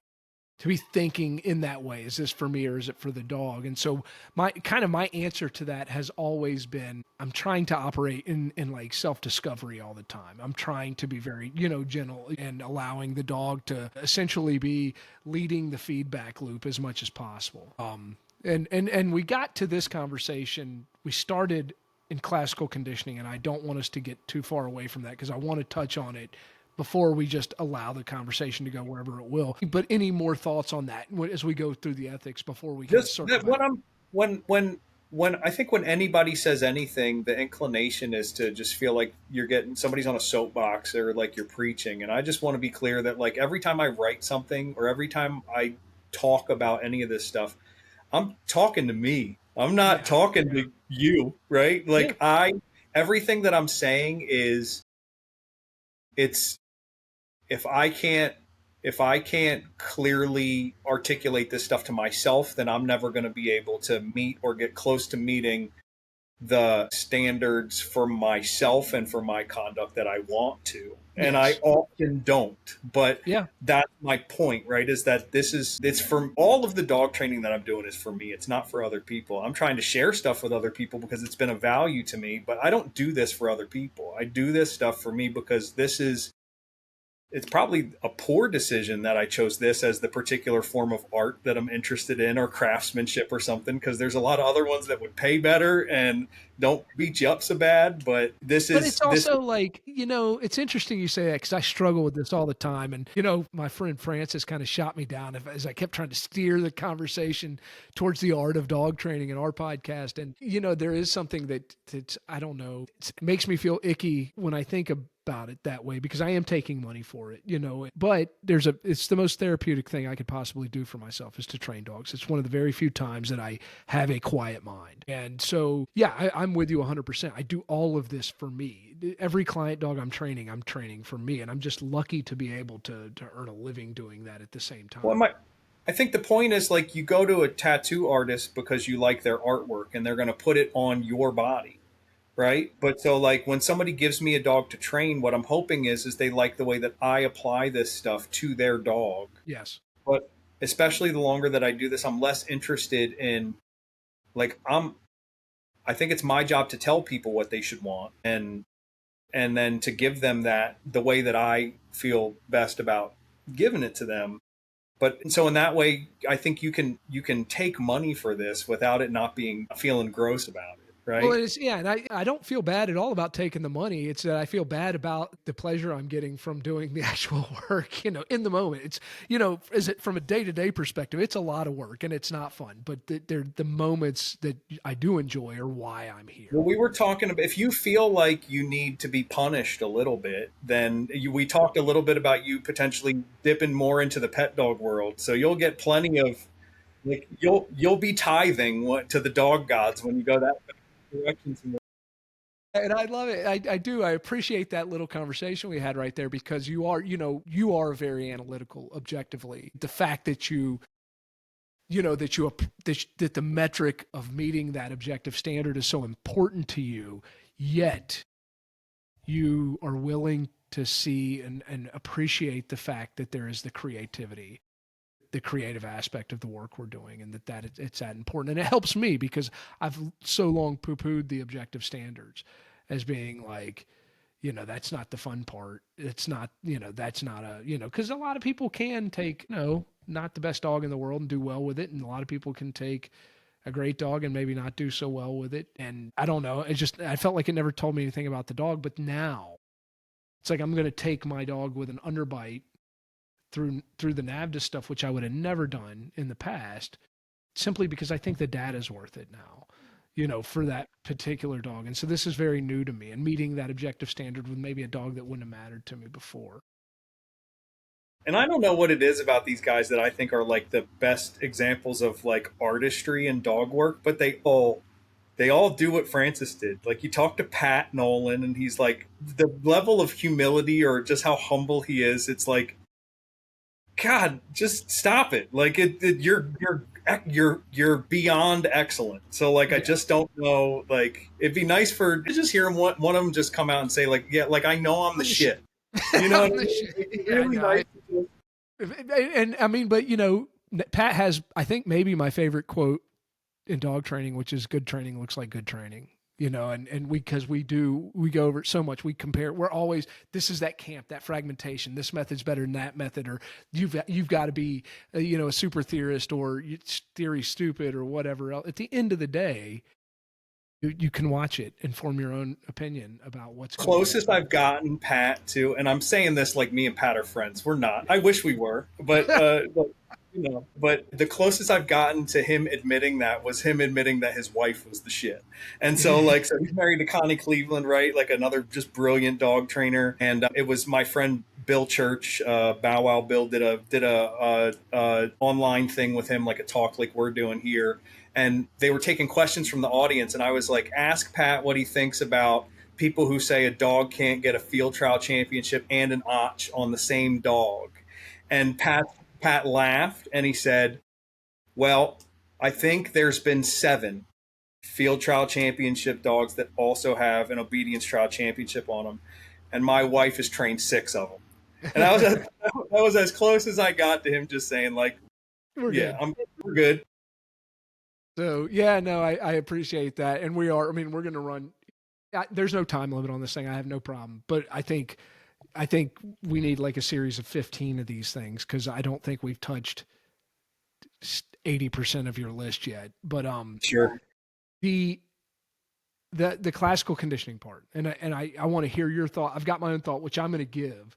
But I was so hung up for so long as I was trying to teach people about classical conditioning that I never stepped out of the reflexive response part, right? And not the emotional response, but the physiological reflexive response. And it was all about dopamine for me, and salivation, or, you know what I mean? Like maybe not salivation, but it was just simply about marker. I was so hung up in essentially marker system thinking that I was missing what I think really is the most important thing to us as gun dog trainers, or us as handlers or hobbyists, which is controlling the emotional narrative through the course of the training, which is something I was doing intuitively. But it's the walking out in the bird field, bringing arousal and drive up, and channeling your way through the entire sequence through the end, and never, because style, and the thing that I like so much in the trialing, is so important, not just in the bird work, but in the way the dog moves, and the way the dog responds to you, and the way the dog appears to be enjoying or not the entire time it's on the ground. This is all classical stuff, right? Yeah. Like, and I'm interested in your thoughts on that. Well, I just think I'm going to turn you into Gary Wilkes fan by the end of this, because a lot of this I got from him too. And this is where, like, so many people can't see past the thing. This is Keeler Method also, right? They can't see past the out correction, or the sticking your dog's head in a hole that you filled with water because they were digging, right? This back of the book stuff that everybody freaks out about. They can't see past that to see all the good stuff there. And this happens with Gary too, because they watch him throw a towel at a dog and then they don't read any of the stuff that he's written. So this idea is, it's called Cartesian dualism, right? And I'm not well read. This came from him, right? So Cartesian dualism is the idea that the mind and the body are separate things. And I think if there's one thing that dog trainers get wrong a lot, that it would fix so much if we just stopped doing this, that the dog is one organism. And so their mind and their body are never separate, and they can't be treated separately. And so when you do anything that you are focused on targeting behavior, what the body's doing, the mind is also doing stuff. And so you have to pay attention to both of these pieces. And so everything that you do with your dog, they feel some kind of way about that. Well, and I would say, even to go further, there's a distinction between the brain and the mind here. This is not physiology. It's not the act of the dopamine response. Well, that's a super important point too, because they have done scientific studies. Like some of the stuff that they did with classical conditioning is like, we're using shock to predict some sort of thing of value to the dog. So I shock you and then I feed you, right? Yes. And so you can create the elicited response from the dog. So the mind is engaged here and the body is engaged here, where the dog is by anything you could see, you would think that they are feeling positively about what's happening, but they may not be. It's just that you put in the right cheat code on your controller to get them to do the thing that they're supposed to do, right? You hit up, Yeah. down, left, right, A, B, A, B, and then the thing happened, Select right? start in your Contra 20. Yeah, yeah. You're But dating yourself with that one, bud. so you can see that response from them, but it doesn't necessarily mean that they're feeling good about it. But most Yeah. of the time, dogs are, until you learn to hack the system, the way the dog is showing you that they feel is actually how they feel. Usually their emotions and their behavior are pretty congruent. Yeah. Yeah. And that's particularly true if you're looking at nuance. So, like when you watch most people go through a force fetch program, as soon as that dog is near or on their table, they don't look like they're very happy. And so, right off the bat, if I can see someone that's going through a pressure based retrieve training program, and I can see that that dog doesn't look like it's going to throw up every time you put it on that table, I'm like, that guy knows what he's doing. Like that's a good trainer, because that means that that person is able to use compulsion, or another way to say that is I can impose my will on Yes. that dog, at least for parts of that process, and the dog doesn't feel bad about it. Well, and I think this is so important to, and maybe to, we keep talking about force fetch and stuff. I'd like to bring this to field work too, or to equipment in general, right? Like when I put, it's like watching, if you go to a Schutzen club or a ring club or something, and you watch a dog come out of a crate there, and that prong collar goes on. And then to contrast that with watching your average pet owner put the prong collar on the dog, right? It's the, what is this signaling to the dog? What is the significance of this piece of equipment coming in? Or what is the significance of getting out of the truck here? Or getting onto this force fetch table. And it's important to have intent, but then it becomes important also to develop an intuition about how to make your dog feel good. And in doing so, how to keep the general vibe in the right place with your training at all times, right? Like, I think if we can create a baseline where the swings never go too deep in any direction, other than when we want to allow them to. Like when I need that one-time singular aversive correction, when I need to draw on that big trauma, I expect a big trough. And when I want you to get that 1 out of 50 retrieves when you've been steady for weeks and weeks of training, sure, I want you to have your big spike. But for the most part, it's like getting a little above baseline and staying there for extended periods of time. Yeah. That to me is like a mastery of the classical part without thinking about it so much.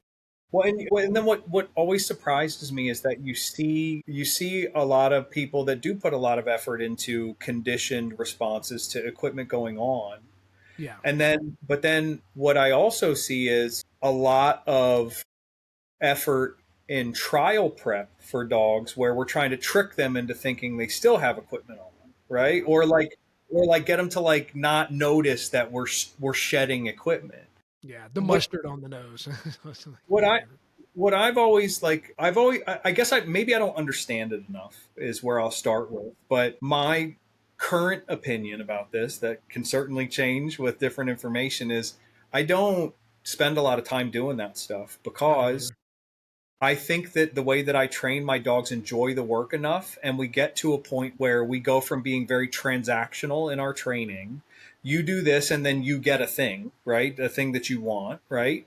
We go from that to you really enjoy this work, and we have an actual working partnership where you feel some sense of obligation to me to do this work, and you actually want to work for me. And I think that some of this is dependent on, this is why there's a category on your score sheet of cooperation in all of the games that I play, is that I have some dogs that are more cooperative than others. So this works to varying degrees, but generally speaking, like my dogs operate essentially the same without equipment on as they do with equipment on, because I'm not leaning on it that hard that it makes it that much of a difference. And the where we end up in training is where I think my dog thinks I have an important role in their success. So they want to engage with me in that. This I mean, there's there's a handful of little points in here that I think are really important. So like one would be a quick conversation on like collar wiseness, right? And like from my perspective, you said it right there. It's just it's how to train with the collar without being dependent upon the collar. And it's a wonderful tool.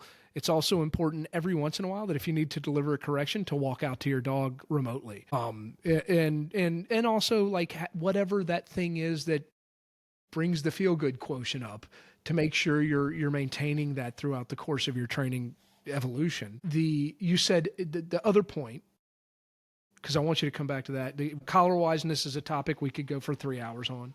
But the intangible was like like you said, cooperation. I've never liked it as a standard, part of the standard or scoring metric or whatever, but it's important. And I guess, I think that all of this stuff, yeah, I can't go into nature versus nurture with that. It's just too deep on that part necessarily. But there's a magic to talking about the teamwork part, the cooperation part, that I think is worth spending time articulating. And I don't think you necessarily need to take the magic out of it, but to just recognize that it's not, yeah, go ahead. Sorry. It's not as intangible, I think, as we try to make it sometimes.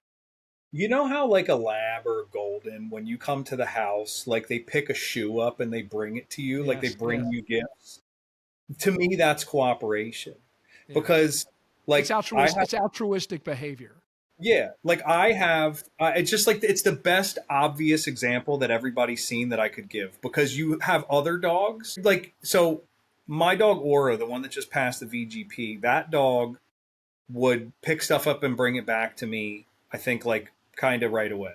Right now, I bought her at a year old, so she'd already had some work and stuff. But like most of the Munsterlanders that I see, I would say they tend to have high cooperation, because I see like a willingness early on. You throw stuff for them, and they are already bringing it back, right? Like right off the bat. My Dratar, from the first time I ever pitched something for her, she'd pick that thing up and go the other direction, right? Like it's just like it's a difference in there's like there's possessiveness, or there's like the willingness to share there. And so like if There's I a had to, social component, yeah, with that. I've I always I tried to, feel like there is, but yeah, then what I would say is my Dratar, in every test that she has ever run, she has scored through the roof on cooperation. And I think that's because my obedience is better than most people's in the games that I play. And because of that, I think that the people judging my dog in those situations interpret good obedience as the dog being cooperative. yeah, because I mean, the word Drothar does not conjure images of good cooperation in my brain. So that, with that being said, like if you could score your Drot, Anya, if you could score Anya's cooperation naturally, and you're working on a scale of all your Munsties, where would she fall? Like she's a one. Like she's Yeah, not cooperative. She's yeah, not like she's a self hunter. yeah. She would, if she could, not even like I've never had a problem with her eating game, plucking game, doing any crazy stuff like that. But just if she could have it her way, She's not something would get sharing. shot, but she would catch it. She would just go take that somewhere else. And Yeah, I don't ingest know it. that she'd do anything with it. She's just like, this is not yours. This is mine. Yeah, Right. yeah. It's And a lot of my training plan with her is, when I introduce things, is to let her try to do it her way repeatedly, and have her come to the realization on her own that that didn't work. So that then when she does the thing that I advised her to do, she was like, oh, that got me what I wanted. of course. And so now the only relevance I have is that I get her to the answer she wants faster. Well, That's and how that I gets, feel with that dog. yeah, and I mean that really gets back to that thing. I said the word altruistic, and it's not. It's because I believe it. Like I believe. Like I don't think my dog is bringing me my shoe because it's like, hey, I love you and I want you to have this gift. It's obviously wanting to interact with me. There's obviously some sort of self satisfaction that dog's getting from that goes beyond the social component. But there is the social component. Yeah. There is the cooperation where now, and I wanted to frame it this way to you, is if you were a judge, and I'm not trying to put that kind of pressure on you to say you should go be a judge, do you think you could see through Anya objectively watching you? I don't think so. You like judges will be quick to say this. Like we're judging your dog based on what we see today during this test. You might have the best dog we've ever seen, but today they look like a bum, right? Yeah. And so, like, I think observing a dog in a test, if they're doing all of the work correctly, then you're just going to give them the benefit of the doubt. But I don't think that that's a thing that you could easily evaluate that way. You can see, here's what I would say, you can see things that you know certainly are not cooperative. But assuming that a dog is having a good day on the test and they're well trained, I don't think that they're going to show you things that would let you give them a score lower than a Yeah. good score in Yeah, cooperation. I think you're talking objective, right? Like you don't get the opportunity. You know, that person could follow you around and go to your house and hang out with you for 3 weeks, and then it would get a real look at what life is like with that particular dog versus any other. But yeah, I mean, yeah, I think it's impossible. And it's not a problem because I think most people are not going to be as well prepared as you, and that's not a knock on other people. And I mean, it's what you do for a living. It's not to blow smoke up your ass either, and to say you're, which I think you're a fantastic dog trainer. But like you said, you have the opportunity to prepare for that with that insight that you know how to make a cooperative picture. Yeah, and you want to, whether you were testing for that standard or. Yeah, like another example, and I'm talking a lot about retrieves just because I think it's the best. It's the easiest example for people to see. But like this little puppy Toad that I ran in the HCP test, Gretchen put all the foundation on that dog. I basically handled him through field work, but she trained that dog. Yeah.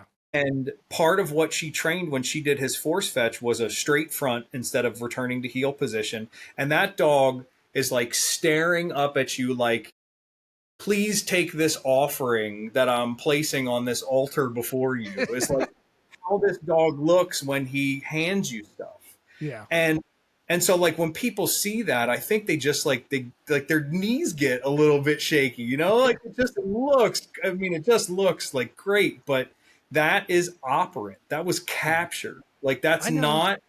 that's not what that is. It's But it looks funny. like Yeah, because my Springer does it.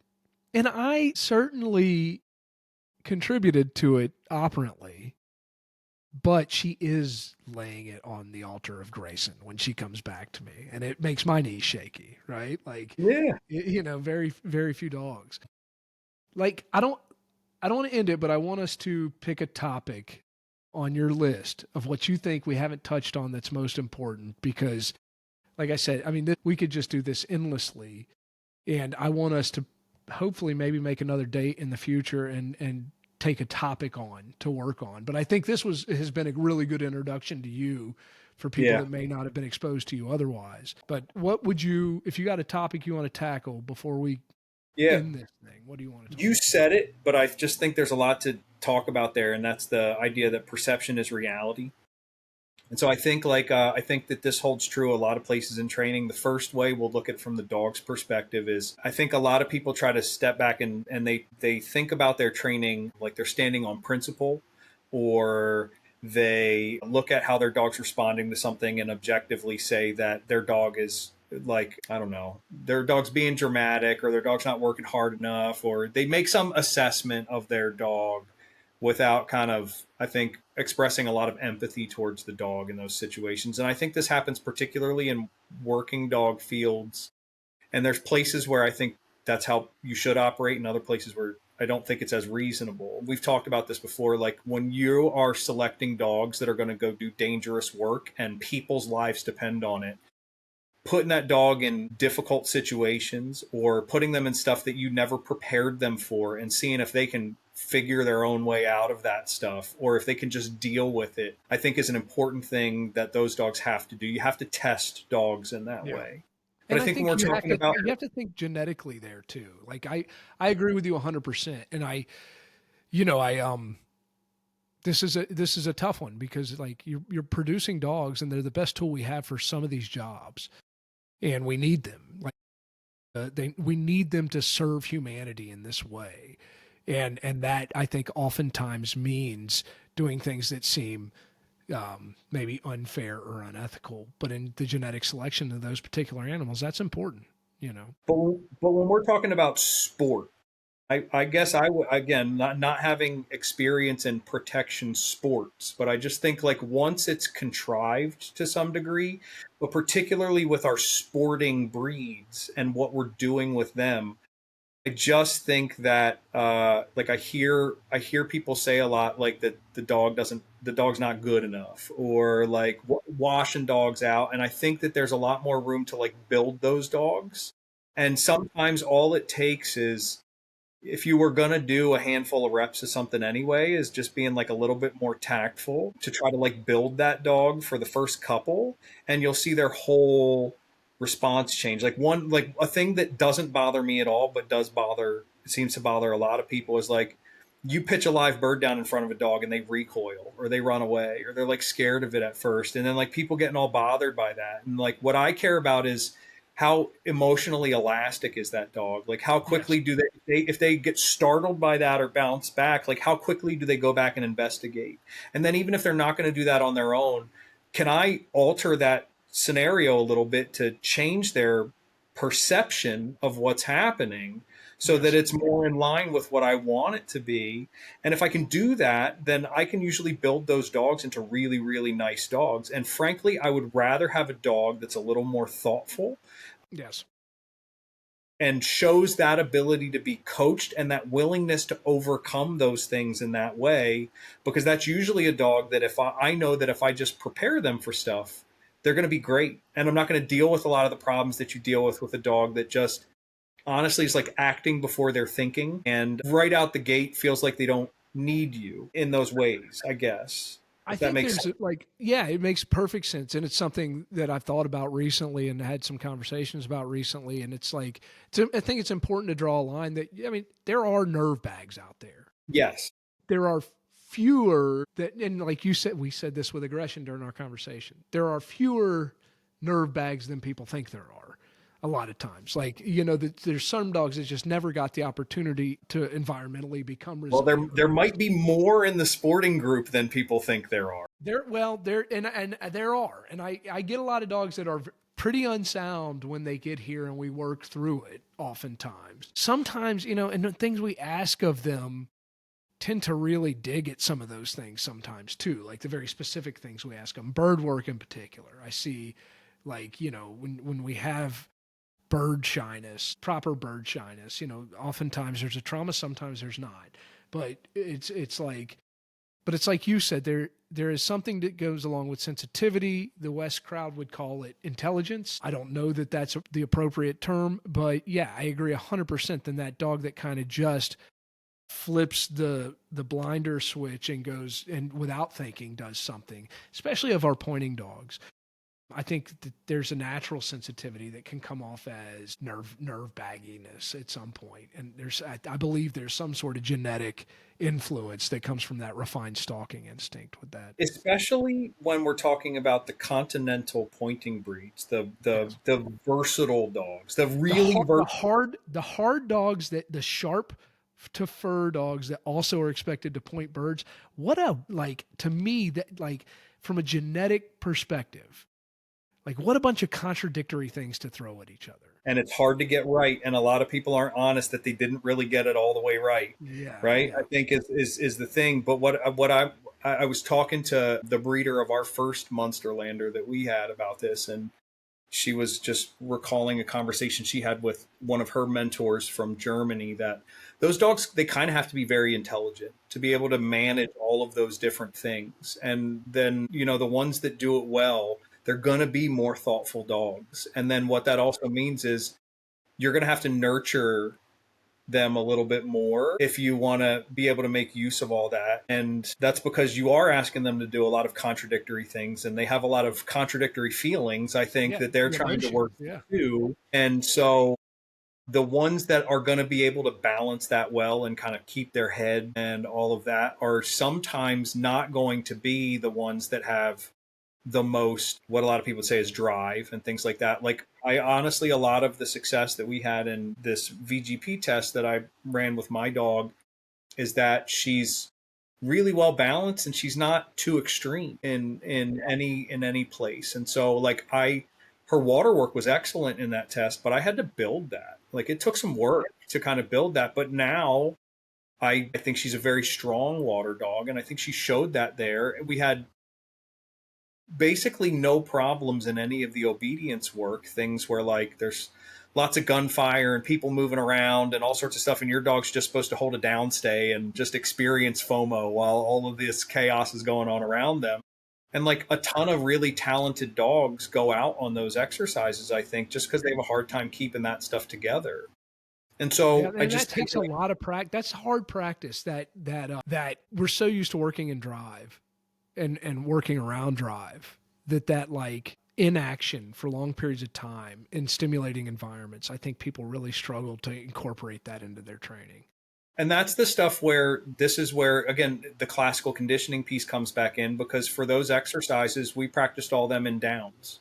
Yeah. So my dogs know if a tracking collar doesn't go on your neck before I put you in a down, then you should expect to do absolutely nothing until I take you out of this down.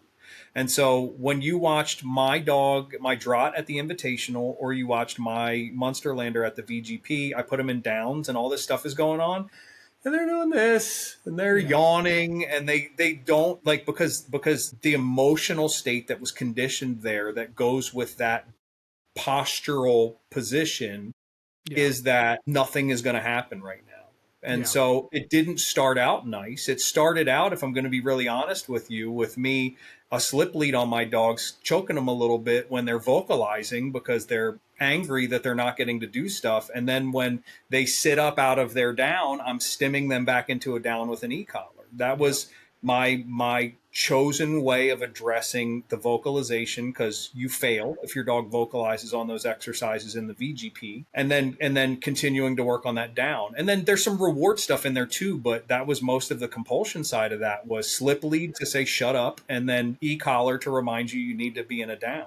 It's hard to reward your way out of a drive state, right? Like it's, and do you also with that down, because I do, that's something both you and Randall do, and I know and I've never done.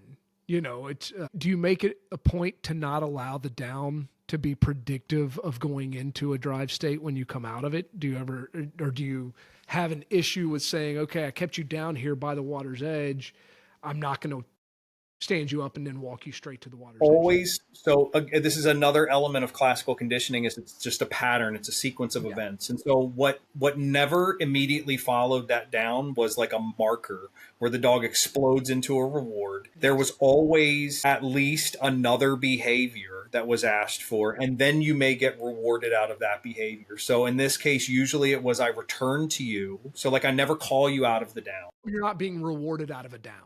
You're not being rewarded out of a down. You're not being recalled out of a down. Yes. I return to you. I heal you out of the down. And then maybe I mark, or like at the test, maybe I heal you all the way back to the truck. And then I'll mark and I'll flick a piece of food to you or something. You know what I mean? I think if people that are listening, if you're playing any of these versatile games, especially, like, I think this is a very hot tip. It's just to have this neutral state, this out of drive state, to be able to trigger in your dog. And that it's the biggest problem people have, and it's so easy to fix if you'll just do that kind of stuff. The problem is that in order to do that, you have to talk about clicker training, and nobody wants to talk about clicker training. Nobody wants to hear that shit, man. No. That's the member of my NAVNA chapter, just, anytime that word comes up, he just like rolls his eyes. I mean, he just like has nothing. There's like nothing nice to say about it.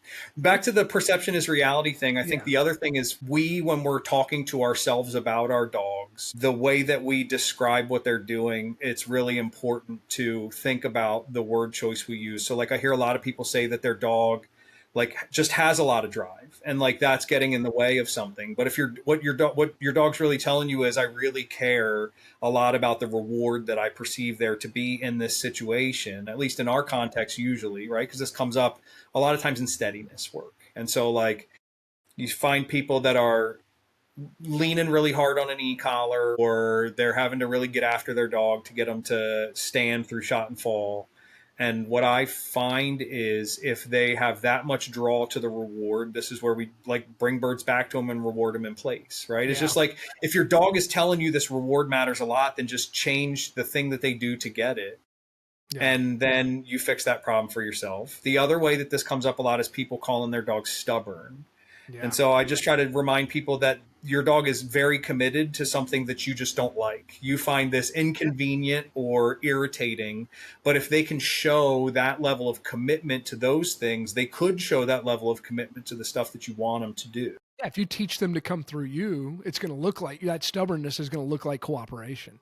And, you know, but it does. It's interesting you say this, and it's not a parallel, but it kind of fits into this a little bit. One of my favorite people I've ever trained with was a mentor, Craig Crook. And one of his like hard and fast rules is you never poor mouth the dog on the truck. Like you never spoke ill of that dog. And it got to, you know, that, you know, thoughts become words, words become actions type of thing. And like, if you're not giving just immediately the moment you do that, you're like limiting that dog's ability to ever do anything of significance because your perception is that reality. And this is again one of those times where I'm talking to myself because Me too, I'm so guilty of this. I When do we're too. at the Invitational, Grayson, you're the one that talked me off the ledge because I'm texting that little group of you guys and I'm like, this bitch is just flipping me the middle finger every chance she gets. Like, and because what happened was, like, on the blind, I'm trying to get her to cast one direction, and she is taking my cast, but then she's scalloping back into this factor that there's suction there, right? She's getting pulled to this log, and she needs to go the other direction. And so I'm looking at it like, boy, if this was every one of those to you is a cast refusal to the judge in a NAVDA test, and I love highly cooperative. Highly Yes. cooperative. And that's, again, this is the cooperation thing, right? That dog was not cooperative. She swam all the way over to that damn log after 4 casts the other way. And then when she got over there, there was nothing there. And then she turned around and came back. So I had to resend. That was my only 3 on that test. So I resent her. And then I was able to stop her and cast her the other direction because she already knew it wasn't where she thought it was. Yeah. So now she was willing to listen to me. Yeah, and so that turned into a training session. You got to attrit the cast she wanted in the first place. I thought I was out on that because I looked at it like I casted her a bunch of times and she didn't take any of them. They looked at it like I cast her a bunch of times and she did take every one of them. And so that was one example of that. And when I'm in the truck talking to Gretchen, I'm like, I don't even know why I bother. I don't even know why I bother with this. I knew when you sent that text because I'd had a similar experience where a dog popped and I gave him a back and he threw a rooster tail to the far shore. And I was like, well, I'll probably get dinged for that. If they could have given me bonus points for that, they would have. Right. Cause it's just, that's what Randall's dog did. Yeah. Randall's dog Creek popped in the middle and he just handled his dog, took it real clean. And I don't remember what happened there. I don't remember if there was something. I don't remember if he got a 4 on that or a 3. But whatever happened, there was something that I saw either from him or somebody else where I was like, if that got a 3, I definitely didn't get a 3. That was what I thought. And then it ended up being fine. And the other thing she did the night before the test, I had a couple training birds. We went out to a training field. I put a bird in a launcher. It had been sitting in a bag for a couple hours. It was hot. And so that thing, when I popped that launcher, it came out. I was just wanted to do a stop to flush. But when that thing came out of the launcher, it landed right next to the launcher, and damn, she didn't try to rip it, Grayson. I gave her a very significant correction with an e-collar. Probably the perfect timing for that exact thing to happen. I've never seen that dog run so good in the field ever in my life. Field run, I've never seen points so stylish. Her backs were beautiful, the best I've ever seen. We ran with this little short hair. She tried her damnedest to keep up with that thing, and she ran big as hell. And then she stood on point for what seemed like 5 or 10 minutes at times to get that other dog steered into us. I mean, the best field run I've ever seen that dog have. And so, like, there's that stuff. And then this dog, Aura, when I first got her, and I'm trying to work her through some stuff like the water work in particular. I'm trying to force her past things in the water. And she like wants to go investigate them and just know what they are because she's an overthinker. And I'm trying to just say, ignore that. Do what I told you to do. I'm having a heck of a time. She starts kind of shutting down under the amount of pressure I'm putting on her. And I turned to Gretchen at one point. I was like, I think I got to sell this dog. Like, I just think she's broken. Like she doesn't All my work. best dogs have been broken. And then yeah. Actually, I used a word. I referred to her as a word that would get me canceled if I said it on the podcast. And and then, what I realized is I was just trying to train her like the last dog instead of trying to train her like the dog she is. And so when we went to a couple places until we reached that saturation point for generalization where it's just like, okay, in this body of water, we're just going to go swim. I'm going to get in the boat and you're going to swim around and we're going to check out everything that's in here. And then we did that by like the fourth or fifth body of water. Now it doesn't matter where I take her. She does exactly what I tell her to. And it was That's an interesting, yeah, that's really interesting to hear you say that. Cause you know, I'm the same way. Like I feel like when I'm playing value games, that's what I call it in my mind, is when I'm trying to take this little environment we have in front of us. I want to give you perceived boundaries essentially. And then I want all those little things in there to be devalued that aren't what I'm interested in.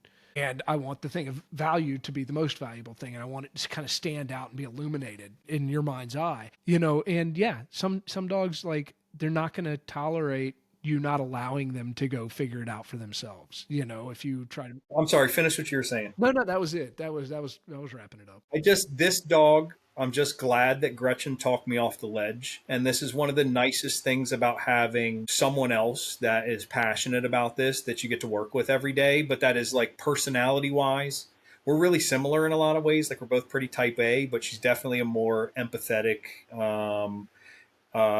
dog trainer than I am. And so like she really talked me off the ledge there, and I'm glad she did, because like I've never worked with a dog that works as hard for me, I think, as this dog does. But the prerequisite is that I have to make sure her needs are met first.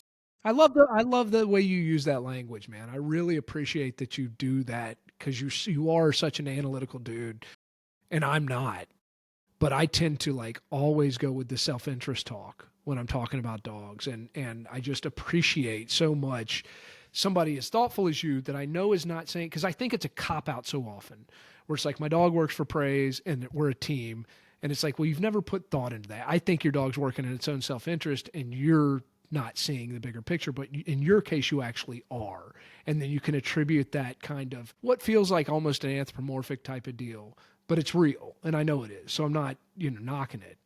Well, I think it's all still self-serving, and I guess this is the perfect way to close out this perception is reality thing. Is like, the reality is I'm going to get what I want out of the dog.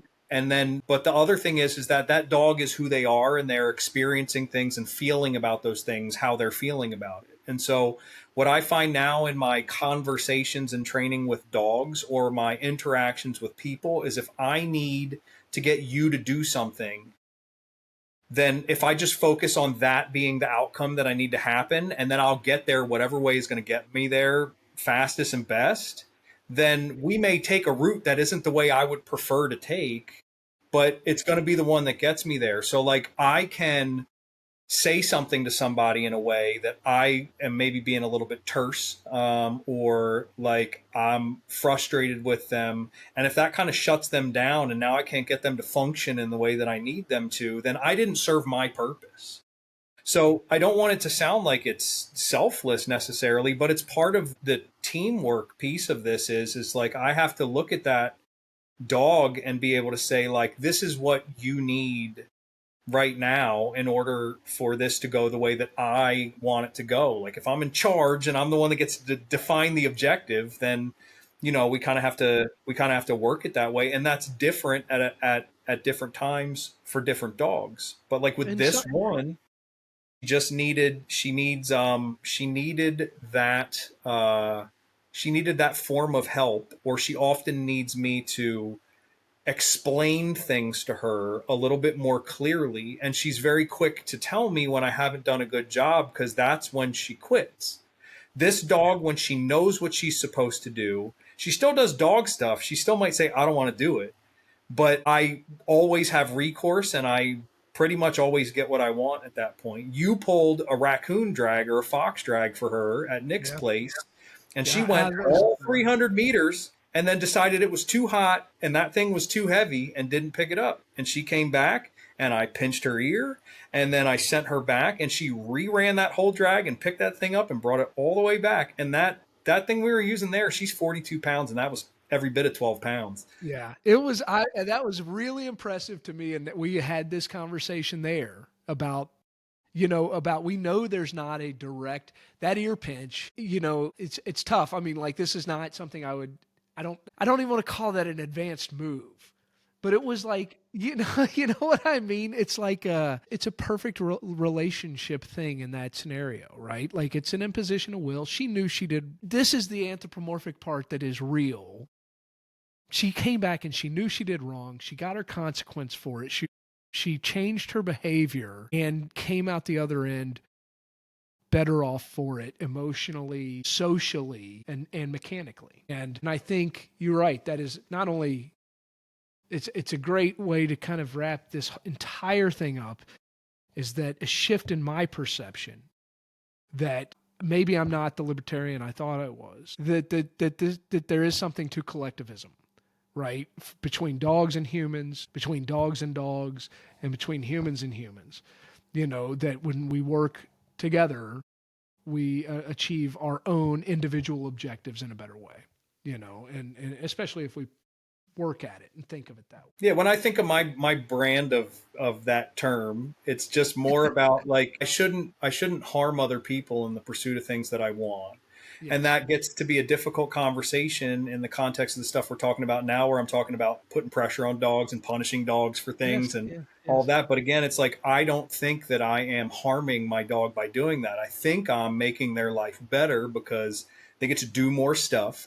Right. We're creating this working partnership. And I think that, she buys into that. And so that's where that's sort of like our relationship is mutually beneficial. And the sum of the parts is the whole is certainly greater than the sum of the parts. And that's a piece that the gun dogs in particular, I think, have given me, that I just don't know that there's another kind of dog that you really can have the depth of relationship that you can with these dogs, where, like, quite literally everything that you do, each of you has a role that the other one can't fill.